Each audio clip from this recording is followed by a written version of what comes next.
I'm going to set a password to coal mine. Okay, so let's explain what's happening. Like it's trying to hack a zip file.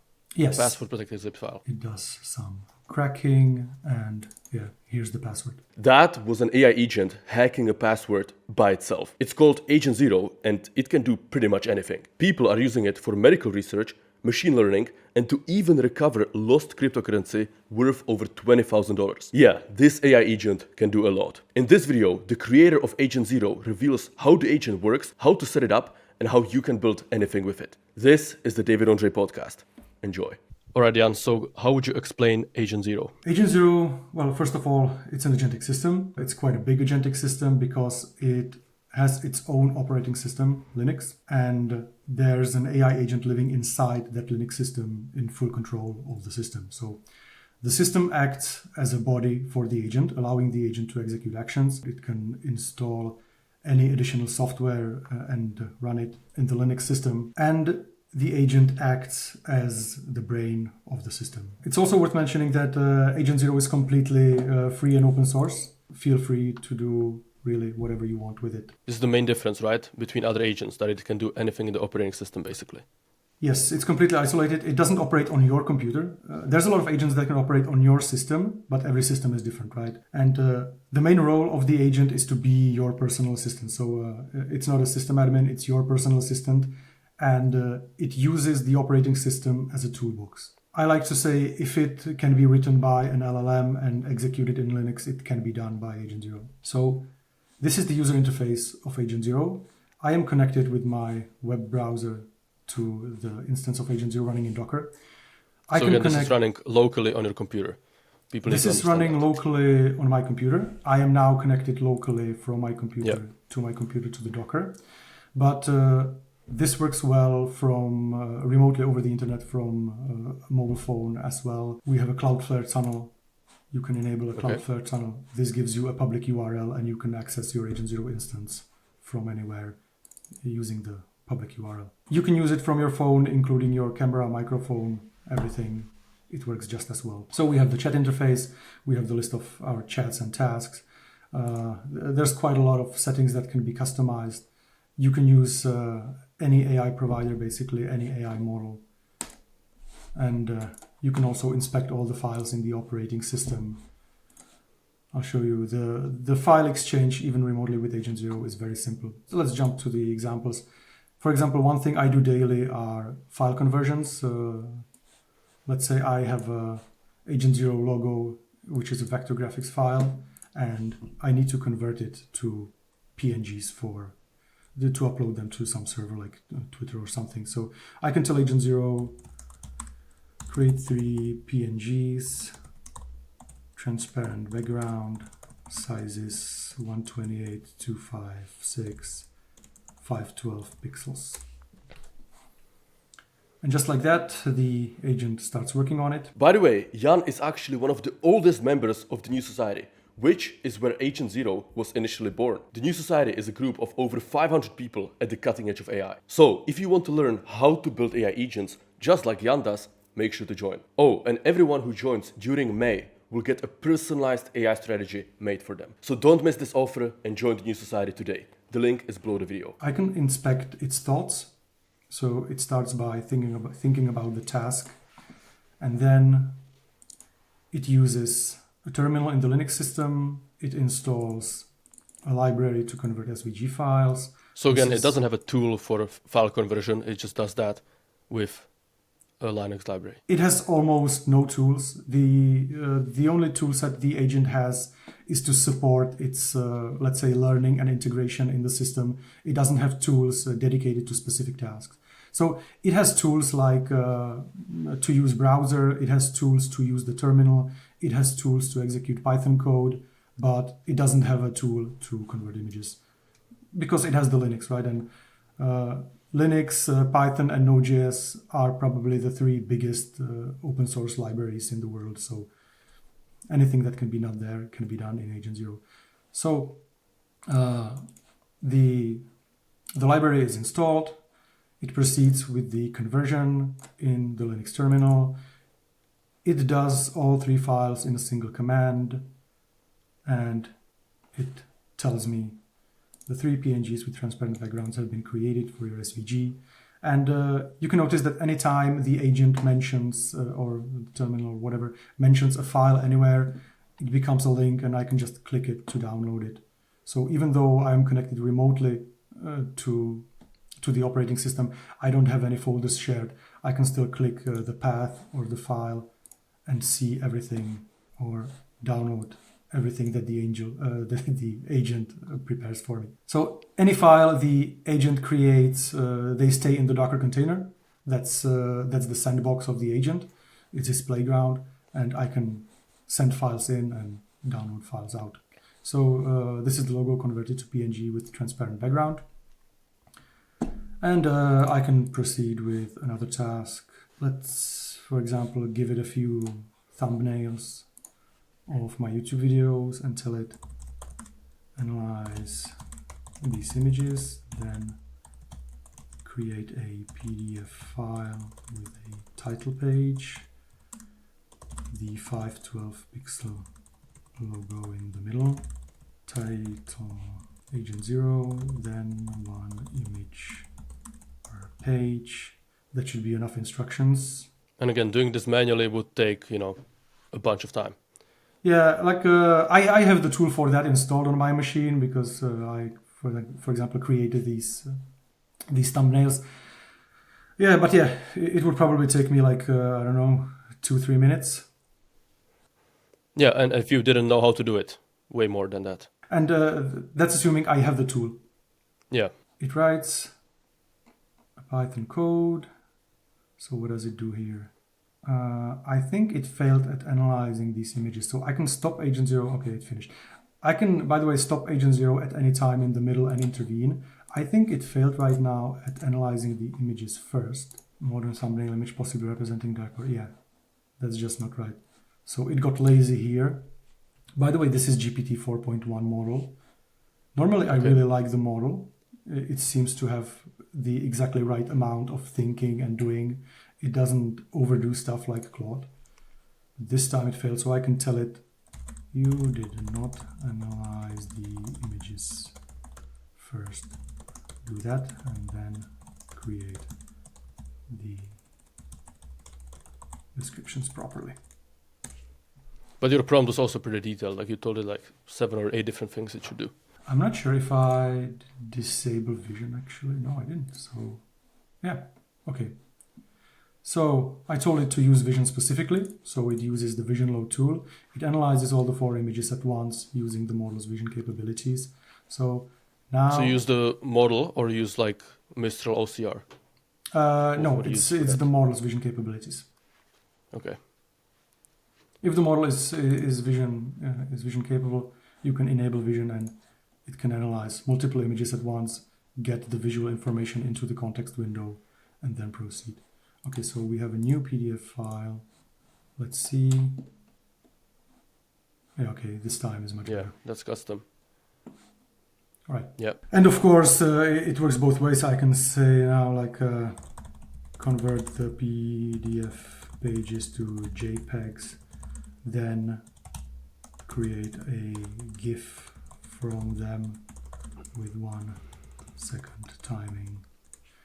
Right, so all of these like small tasks that would be annoying to do. This is where I find Agent Zero the most valuable. I don't like these like mystery box solutions where you enter the prompt and you wait for 10 minutes and then you get a result you may or may not like.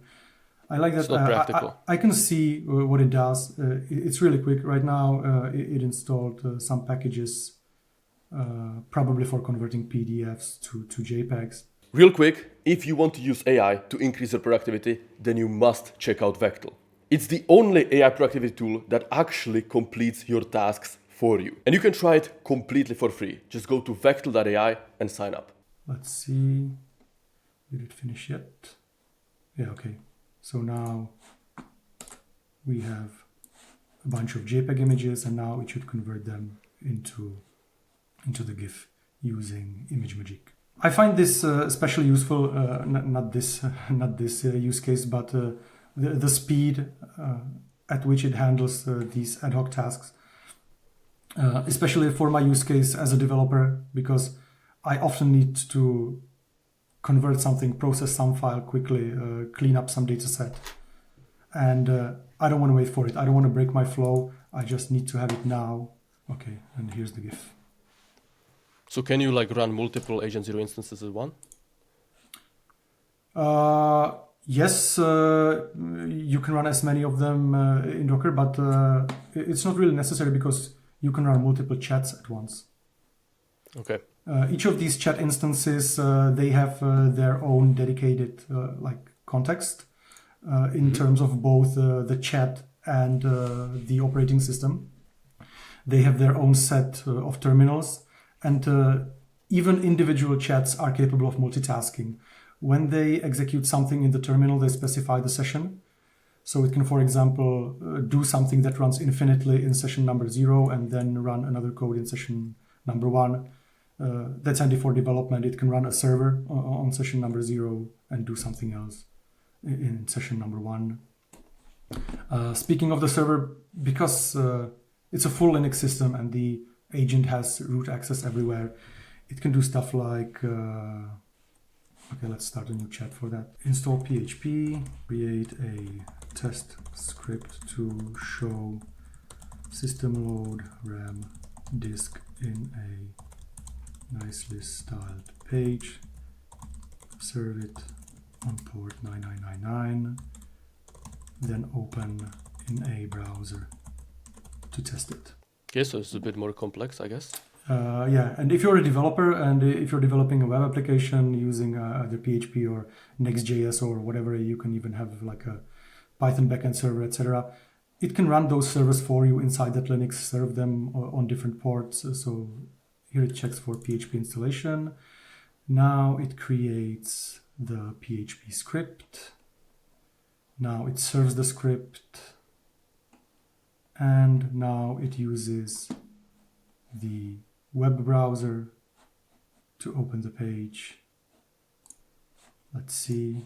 Okay, let's try to restart the browser. Maybe, so you can interrupt at any point, right? Yeah, at any time. I don't know. For some reason, the page didn't load the first time, but the second time, the agent was able to open the application.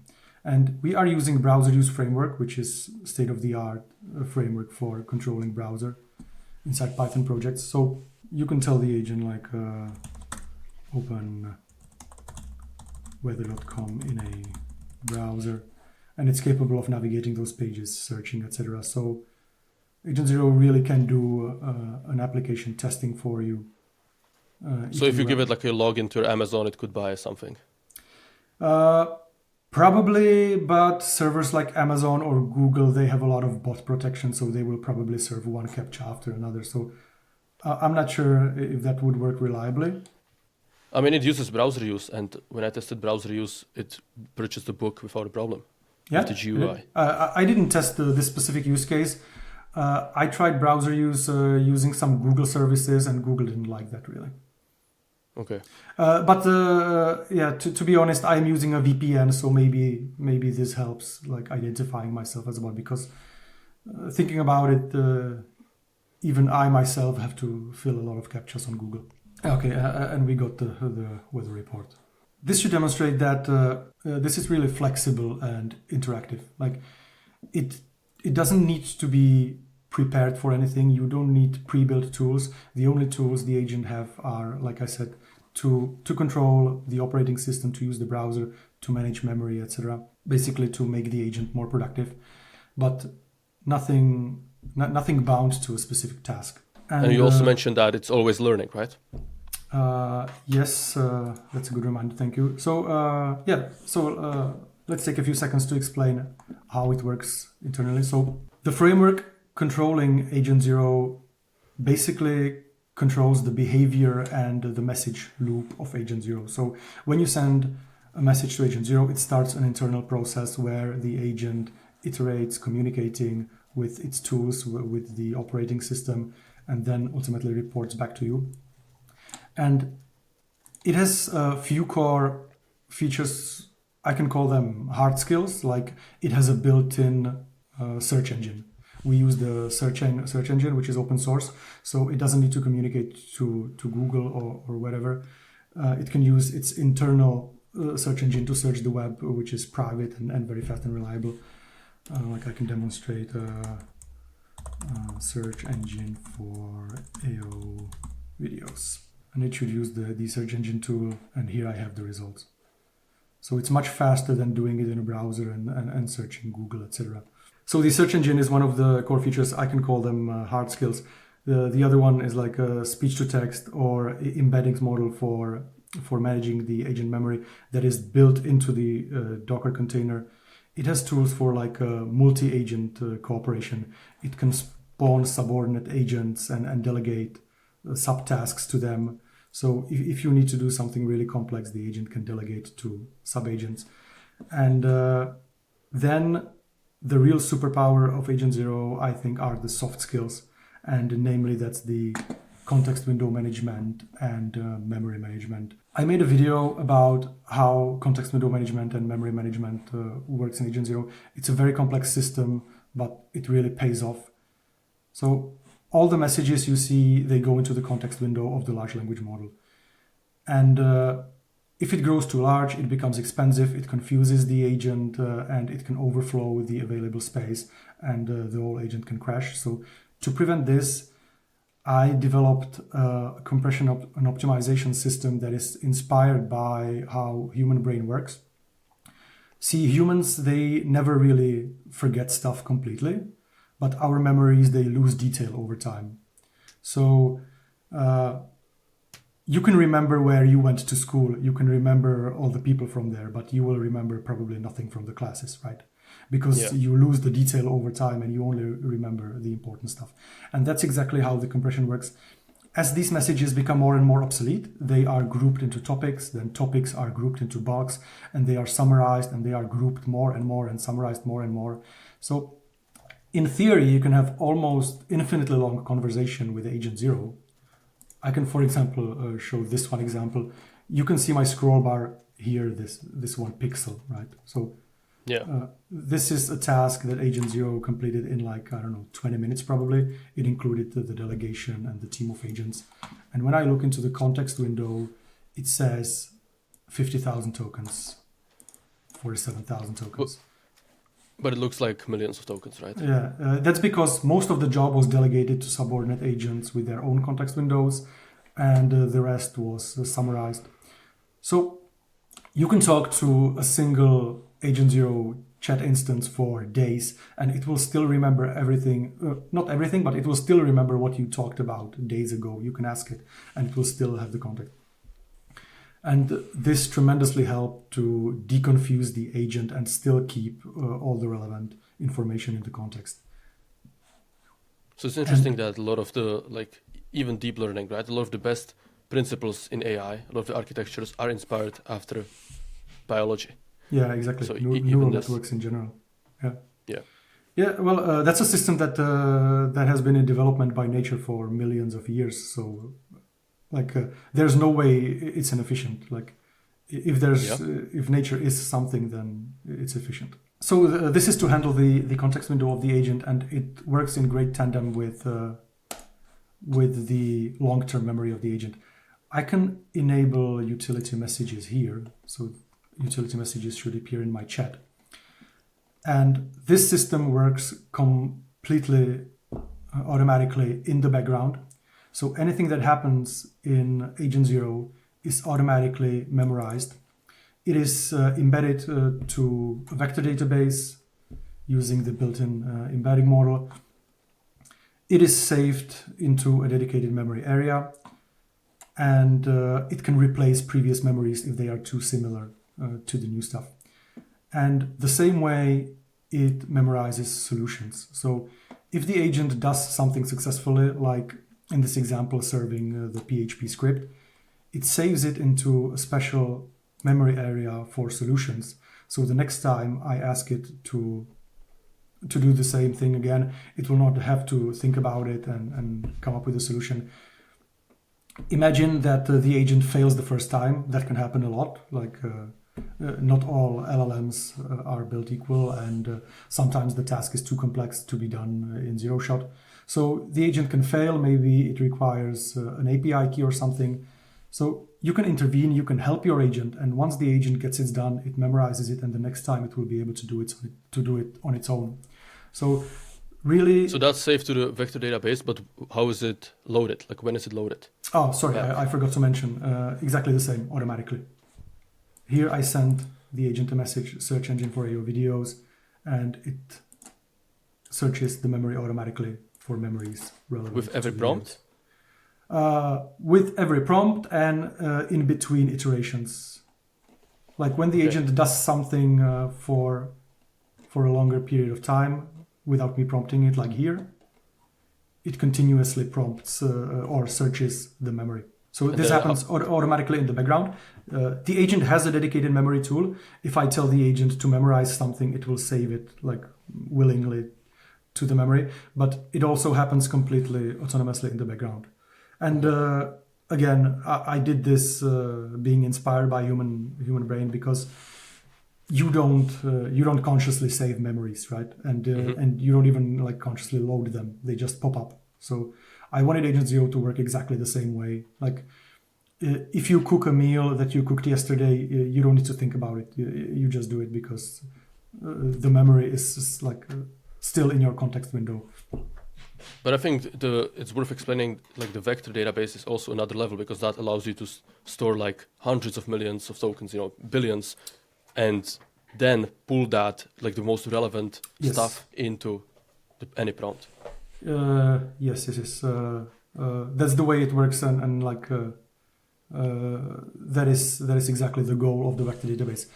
It can store millions and billions of memories, and it searches based on similarity to the current chat. So whatever happens in the current chat is then being searched based on similarity in the memory, and only the relevant memories are loaded. Because a lot of people want to load everything in their context window, but then they don't realize that it's confusing the agent, right? Like if you're programming something, it doesn't matter that your cat is dying at the vet, right? So like it needs to be relevant to what you're actually doing. So even when the context windows are like 1 million, 2 million, 10 million, if you load in irrelevant trash, it's gonna detract from the performance of the AI. Yeah, like a month ago, I saw a video when I think OpenAI was it OpenAI who announced the 10 million context window model, or was it Anthropic? I think Google was the first one, like the Gemini. Google was the first one to have million and 2 million, but recently someone announced there's a model with 10 million context window. No, I mean, when Google first announced Gemini, like a year ago with 1 million, they announced that they also had 10 million in private, but that it's too expensive to run. So I don't know if you're referencing that or if this was... But I think you're probably referencing Llama. Llama was the 10 million. Llama for Scout. Yeah. Llama, thank you. Yeah, it was the Scout or something like that. Yeah. And I saw a video on YouTube, someone saying that RAG is dead because now you can load everything into the context window, but I strongly disagree, because it confuses the agent, and B, it's very expensive, right? Like if you look at the pricing of, for example, Claude Sonnet, it's like $3 $3.15. $3 for million input tokens. So imagine that the agent sends the whole context window to the model every time, right? So imagine there's 1 million tokens on every iteration, like on every blue bubble. This is like $3, $6, $9, $12, $15. Like you don't want to run a model like that. And that's just Sonnet, Opus is $15. Yeah. So no, RAG is definitely not dead. And one thing regarding the vector store, we also use it for instruments. And that's a concept I developed for Agent Zero. We have an instruments folder, and you can create, for example, we have an instrument for image generation created by one of our developers. I will showcase this. It's very impressive. So what is the difference between instrument and tool? Why did you call it instrument? The difference is exactly that instruments, unlike tools or MCP servers, are not stored in the context window. They are stored in the vector database, in the memory of the agent, and they are loaded only when relevant. So they are like tools. There are markdown files containing instructions on how to use it. And then there can be executable files, or maybe it can be just instructions. That's fine. And these are preloaded into the long-term memory of the agent, into a dedicated section for instruments. And every time you ask the agent to do something, it searches the vector database for relevant instruments for the task. So unlike tools, you can have millions of instruments lying around the memory. And if you ask the agent to do an image generation, which I can do actually now, it will take a while, so we can leave it running. Generate an image of a forest. So what is that using? It is using, actually I'm not really qualified to explain this because one of our developers did it. It uses machine learning, it uses stable diffusion to generate the image.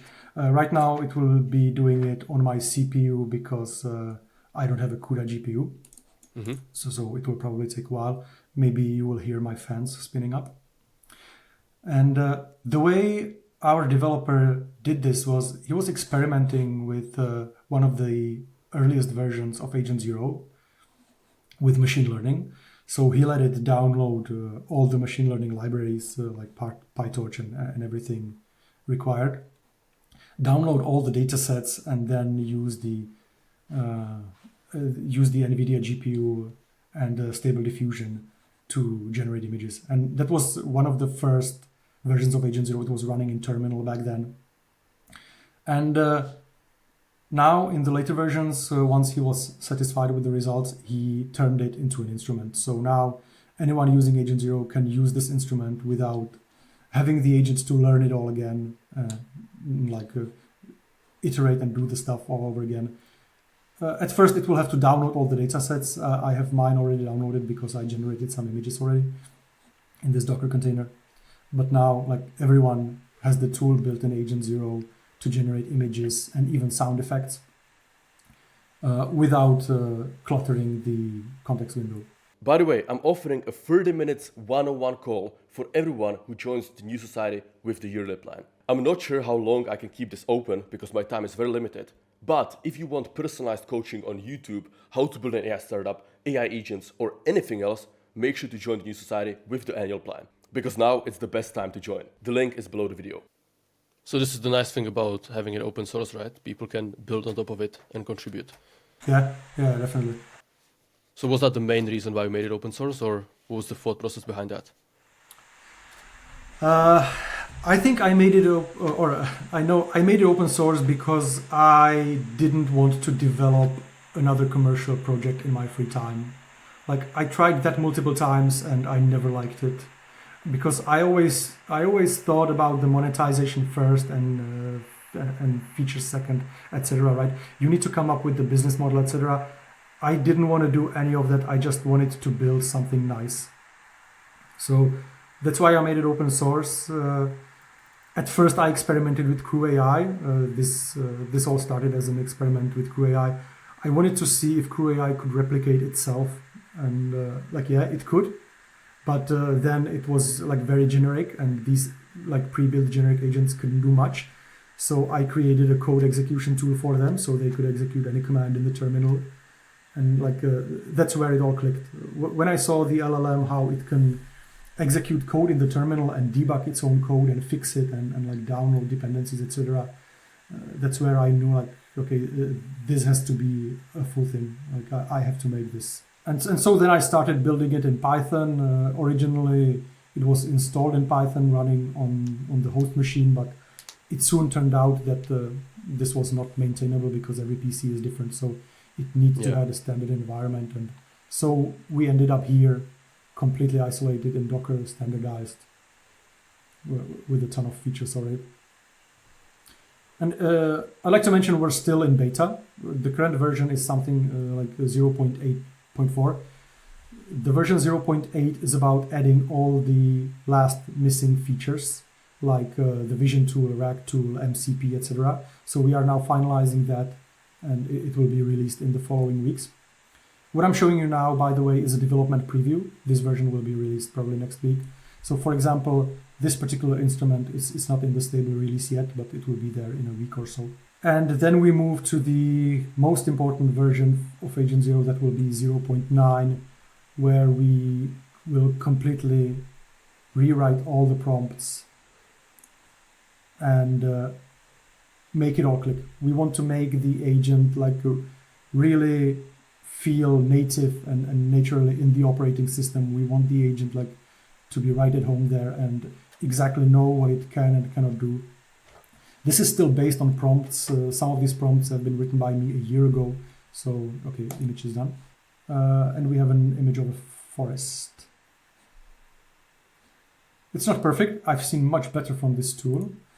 I think we actually should have some in the files here. By the way, for people who want to compare it to like Midjourney, this was fully locally on your computer, right? On the CPU. So, yeah, on the CPU, so not even using graphics card. Yeah, but still it can do much better. I believe I have an image of a forest from earlier. Yeah, I have a tree and I have a sea life. Yeah, so it's something. It's on a CPU and it took like 2 minutes. I could give it like 100 more iterations and it would probably be much better, but yeah, it's a demonstration. So what is the issue with the current prompts? You mentioned like I don't think there's an issue, but the framework has developed a lot. And the framework is actually prompt-based. Everything in the framework can be changed in the prompts folder. We have a default folder, and all these files go into the context window in one way or the other. Some of them are part of the system prompt, some of them are part of messages where the framework communicates with the agent. And we didn't really yet try something like dramatically different. We still have these same prompts since the beginning, and we are updating them like one at a time. We are doing small changes. When we find out that the agent is confused by something, we change the single prompt, we add an instruction, or we remove instructions that are no longer relevant. Like back in the day, a year ago, a lot of people were using small models like Llama 3 ADB. Sometimes these models had problem with JSON formatting, so we added a lot of stuff in regards to JSON. So those are no longer relevant. So we are updating these prompts in iterations, but we actually never tried to like delete all of them and create them from scratch, like in a completely different way, unbiased by what we have now. And we have a system of prompt overriding. In the settings in agent config, you can select your prompts directory, and you can override just a few files, or you can override all of them. There's a hierarchy, and it selects the prompt files based on preference. So you can create small spin-offs just by changing these prompts. Right? So you can change the agent personality, you can change its alignment, you can make it more reliable. And since it's open source, you can like see all the files and, as you said, change everything.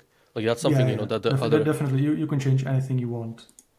Like the other agentic frameworks often come, even when they're open source, they often come with like hidden built-in prompts that are very hard to change. Yes, that can be. It can be, especially if it's like a Python package, it can be packaged inside, etc. So here you can change anything. And you can even let the agent change anything, right? You can tell the agent like rewrite some of your files, and then you can restart the agent to reload the Python. And if it doesn't break itself, it can actually improve itself. So you've been building this for 9 months, 10 months? Longer now? We did a video 9 months ago showcasing the first public version. I think I was building that for like 3 months before that. Okay, so like it might be a year. Yeah, so what's like the biggest things you learned about AI from building Agent Zero?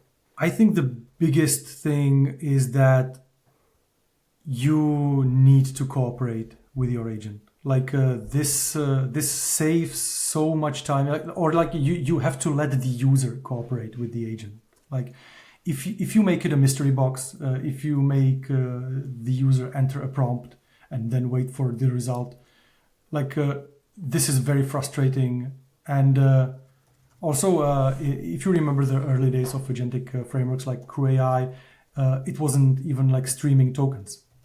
You were waiting for something, and then it showed you the full message, and there was no way to intervene. So this is something I I had to put a lot of effort in to make the agent like immediately react to changes. For example, I can say something like download Amazon daily stock price from 2024 till now. And now I can say not Amazon, Microsoft. And it will immediately change the direction. The user clarified they want Microsoft. And you can do it anytime. Imagine I would have to wait until it's all done. Yeah, that's, for example, issue with the codecs, right? Like OpenAI codecs, you cannot really do follow-up questions. Like sometimes it goes for 5 minutes, 10 minutes, 14 minutes, and you have to kind of wait. Yeah, and the use case is really different. And I think a lot of frameworks or systems do this. Like they tell you you can run this in background, you can just start it and go away and come back when it's done. But it's okay. It has its place definitely in the work environment, but I feel like all the frameworks are like that. Like I don't really see a big competition to Agent Zero, like in this category, like being really interactive and helping you. Okay, so we have a CSV files with the daily data, and I can say like filter to Mondays only, right? And I can tell it to download another set and do a correlation between these two. It's crazy that even this, like, we're kind of taking it for granted, you know? Imagine like 2 years back having to do that manually. Yeah. It would be a nightmare. Yeah, okay. And here you can see how it can fix itself, right? So it tries to do, it didn't check the contents of the file before. Like it downloaded it or it created the CSV file using some library. And it didn't check the contents, and then it tried to like write the code to filter it to Mondays, and it failed because there was no such column. So what it did is it opened the first 10 lines of the file to see the formatting, then it wrote the code again and saved it again.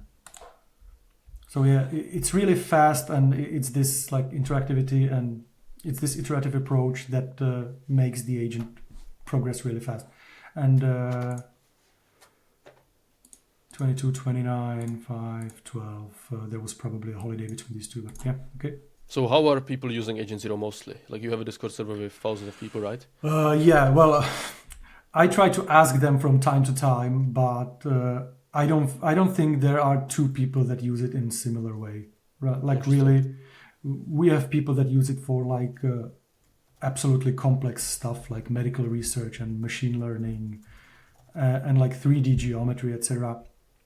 I have a friend that uses this for his studies to do math, and that's really a perfect tool to do math because it combines the like knowledge of LLMs. The LLM can prepare the formula, explain you how it works, etc., and it can do the calculation precisely in Python. So if you do like matrix multiplication or calculating volumes of like complex bodies, it can explain you how it's done, show you all the formulas, and like do the calculation precisely in Python. So I can do it like calculate a volume of a 1/6 of a 10-meter sphere. Right, something easy like that. If you ask ChatGPT or Claude, they will give you the correct formula, but they will fail at calculation. Actually, ChatGPT has the Python interpreter built in, so it can do it if you enable it. But that cannot install any additional software in it. So if you need something more complex, it cannot help you. Right. So just like that, if you're doing so that's the key limitation, right? Like they have a few tools, but they don't have unlimited access to the terminal to utilize all the existing libraries. They don't even allow the Python to access the internet. So it's completely cut off. Unlike Agent Zero, which can do like basically anything it needs to do online. Okay, I don't want to forget we have one more version of Agent Zero, which is called a hacking edition. It is another branch of Agent Zero. You can see it looks mostly the same. There's a slight differentiation in colors. The difference is that prompts are different. Here, I convinced the agent that he's a virtual employee of a cybersecurity company, and that like red teaming, blue teaming, hacking, and cracking is a part of its job. So it doesn't have that moral problem or ethical problem. What about Claude 4? I didn't try Claude 4 yet. Right now, I'm experimenting mostly with the GPT 4.1. Yeah, I will try Claude soon. I'm very curious how that goes. And so the prompts are a bit different. And instead of being based on Debian Linux, it is based on Kali Linux, which is the go-to Linux distribution for cybersecurity companies. It contains a lot of penetration testing tools and for example, word lists of most commonly used passwords, etc. So as a demonstration, I can do something like create a password protected archive. I'm gonna set a password to coal mine, which is not really a safe password. And I can give the zip to agent 0 and tell it crack this. I mean, at least it's not your birthday, you know. Yeah, or my name. Yeah. Yeah, but passwords like I tried passwords like summertime, SpongeBob, and stuff like that, and all of them are cracked within a second. Okay, so let's explain what's happening. Like, it's trying to hack a zip file. Yes. Password protected zip file. Password protected zip file. So it says I need to crack the password. First, I will ensure that zip to John is installed. So that's John the Ripper is a library to crack archives. So I will use with raku txt word list, and then I will retrieve the password. So it checks the necessary libraries, installs them, it checks whether it's installed. Now it creates some hash file of the archive. That's probably something that helps the cracking. And then it tries to unzip it. I don't know what password it tried to use, but it probably doesn't matter. So now it does some cracking, and yeah, here's the password.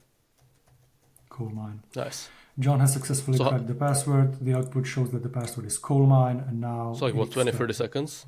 How long did that take? Yeah, maybe less. I think the execution itself was like, I don't know, maybe 1 second. Or I don't know, maybe even less. Yeah, but the preparation took some time. But yeah, you saw it was like 30 seconds in total, maybe. So there's like no other AI tool that's even comparable because, you know, as you said, the terminal it can use terminal running the Kali Linux instance, but also the prompts, right? Like rewriting, convincing the AI that it can do these things because a lot of the models would reject. And yeah. How difficult was that, the prompting? To get actually not really that bad with GPT. I tested with GPT and with Gemini, and both of them had no problem. And with Claude 3.7 Sonnet. I don't really like too much Sonnet for agentic workflows because it overdoes everything. Like you tell it to do one thing and it never stops. Like, I mean, I developed a habit. I developed a habit in Windsurf when I use the Claude 3.7 that I wait for it to finish the code and then I always manually click the stop button because I know it will just continue. It's funny. Sometimes I just do the same. Like I just type in stop when I'm happy with the changes. Yeah. One more cool feature we have that might be important for the security guys is scheduler. I can tell the agent schedule a job 5-minute interval, check active network connections, and report any suspicious ones to maybe make it more active now, like 20 seconds, so we can see it. I can start it manually. That's fine. I can change it to 2 minutes, and I can start the first batch manually. That's not a problem. Okay. So the agent has a built-in scheduler. We can see it in the settings. I can create a task on my own, or I can tell the agent like that. So it creates a 2-minute job. It sends a prompt to the agent that will be receiving that. And Here we can see in tasks, we have the task. So I will now start it manually to save some time. So the agent receives the task. It does a check. For some reason it uses Python. I would expect it to use the terminal first. So let's say you should first check in Linux. And the nice thing is that this instruction stays in the context window. So it will first check Linux for the suspicious connections. It will save them to that file now manually. And the next time the job starts, it will receive the same original message into the same thread. So it will see the history. So even though I manually steered the agent, it will next time do it right. Okay, I think it's going off rails again. I don't know why it's specifying everything.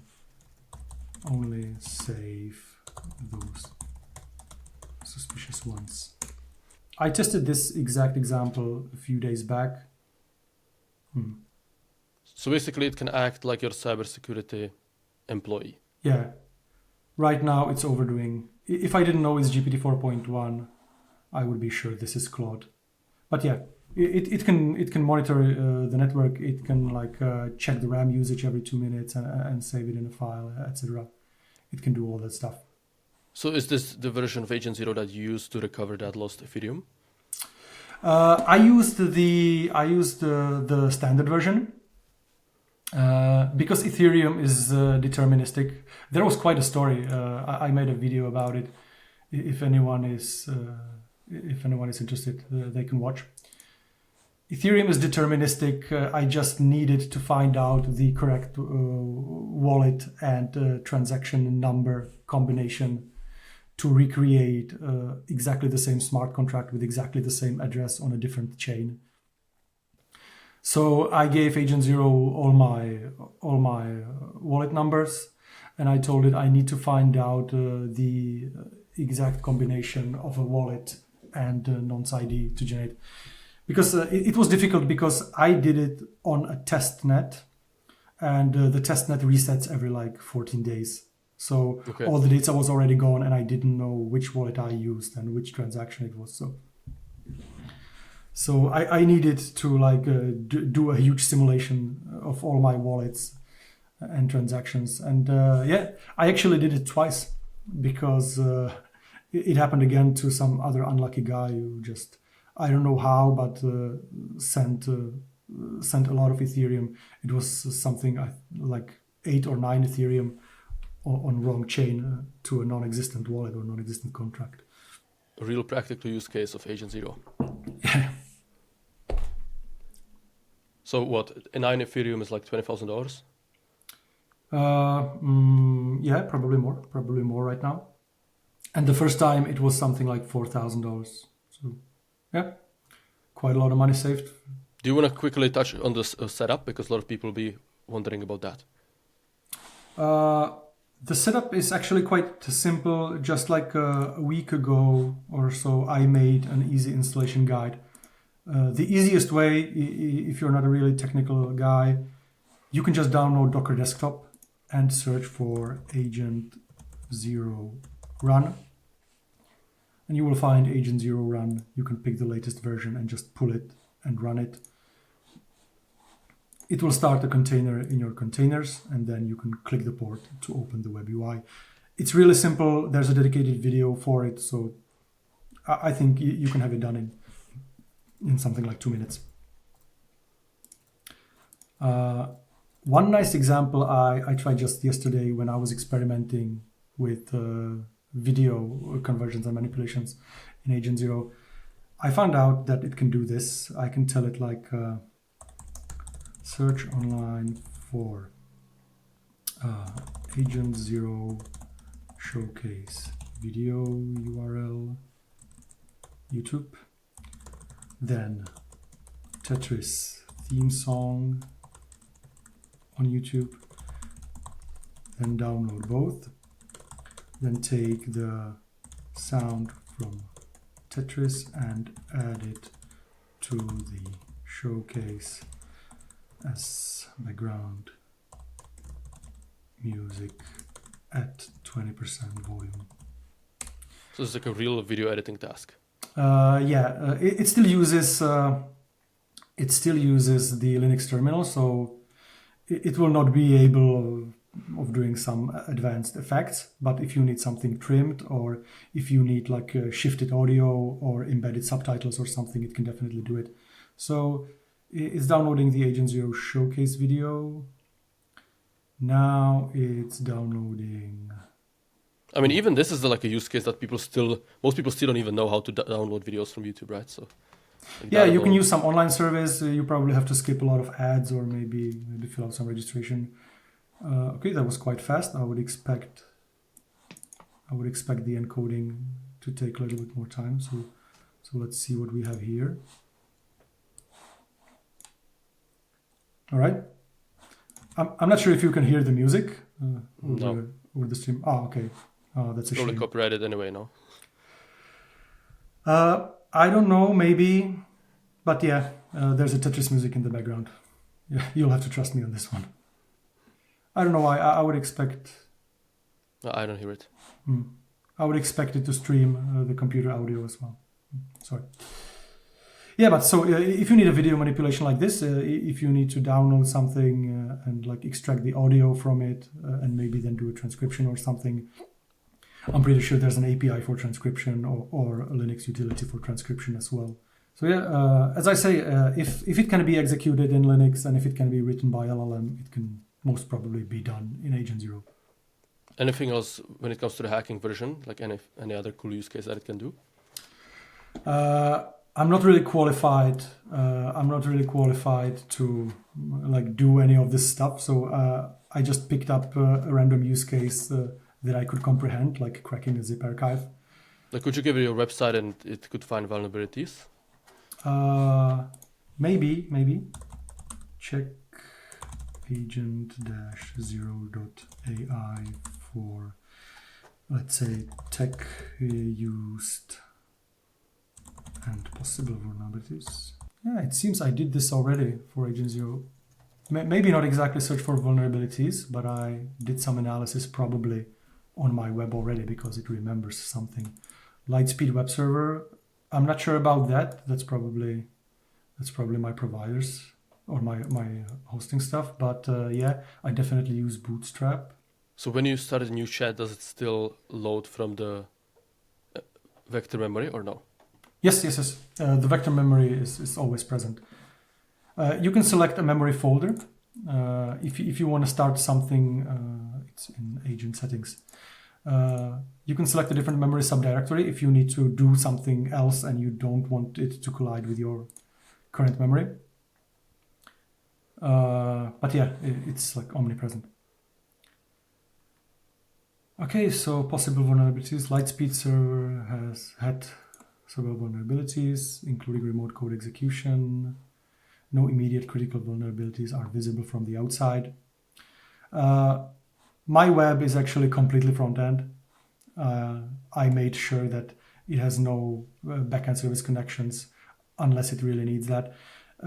It communicates with blockchain and other stuff, but that's a completely front-end stuff. So I'm pretty sure my web is safe because there's no database connected to it. So yeah, I believe it's probably right. I think it could use some more sophisticated tools. I'm pretty sure there should be a lot of it in Kali Linux. But as I said, I don't know any of them. Maybe we can ask what are more complex tools in Kali to do info gathering on the web. I gotta say, I really like how GPT 4.1 feels. It really has the sweet spot of thinking just enough before doing something and doing the right amount of job. Okay, but this is not like a real reasoning, right? You're telling it to do that with the prompt. Yes, that's a chain of thought. It's good because it stays in the conversation history, and it often says like, okay, this is the first step of the task I need to do. After that, I will do this. And then it sees the previous thought process. So it continues in that. Okay, so web server scanner. Okay, maybe we can try. I have no idea what that is.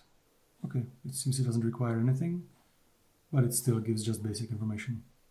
Okay, that's probably more like it. Okay, so yeah, you can definitely use it to scan your website. Cool. Anything else that people should know about Agent Zero? I think people should definitely try. As I said, it's completely free and open source. It's built for the people. So if you're curious and if you have time, definitely give it a go. So Docker Desktop, just pull the image and then provide API key.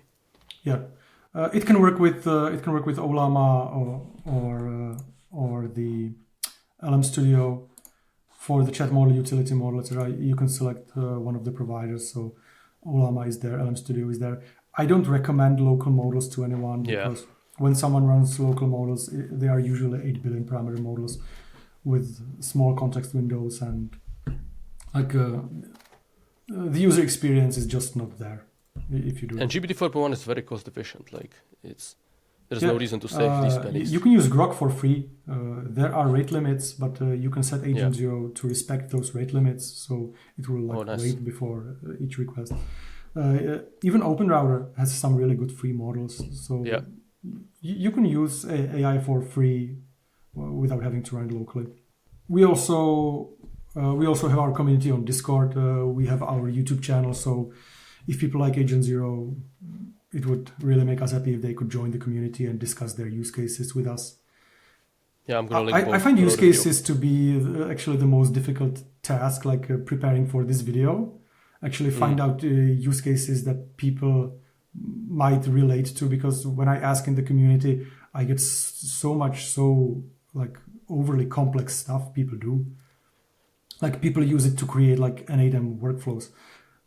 I don't know why or how, but they do it. I cannot imagine I would be showcasing something like that in a video like this without. I mean, you can import the JSON, so as long as it can create the JSON, it can do that, right? Yeah, definitely. That's probably the way. But people use it to solve online quizzes, etc. Nice. Like there's a lot of online competitions where you connect with an SSH to a remote terminal, and it gives you like riddles or something, and the agent like has to solve them. So like people do a ton of incredible stuff, like the machine learning, for example, the image generation. Like that's completely over my head.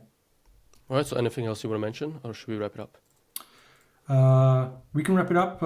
Also, if there are any developers that would like to contribute, just recently we did a community funding, so probably starting next month or very soon, I will be able to start paying for developers once all the legal stuff is settled. So if anyone wants to, please let us know, join our team. We are building a community platform that will utilize our own blockchain token. So you can then propose improvement proposals on the website and participate in voting. So we would love anyone to join our community and help us keep this thing open source and built for the people. So if people should contact you, the best place is the Discord server? Yes, the Discord server is the most active community. We also have community on School, and we have announcement channel on Telegram, and we have X accounts, but the Discord definitely is the most active community. Sounds good. All right, so thank you for showing us all the improvements over the past 9 months. Obviously, it's much better than it was before. Can't wait to see what it is in 9 months from now. All right. Thank you very much. Thank you for your time, David, and thank you for the opportunity to spread the word about Agent Zero. Thank you.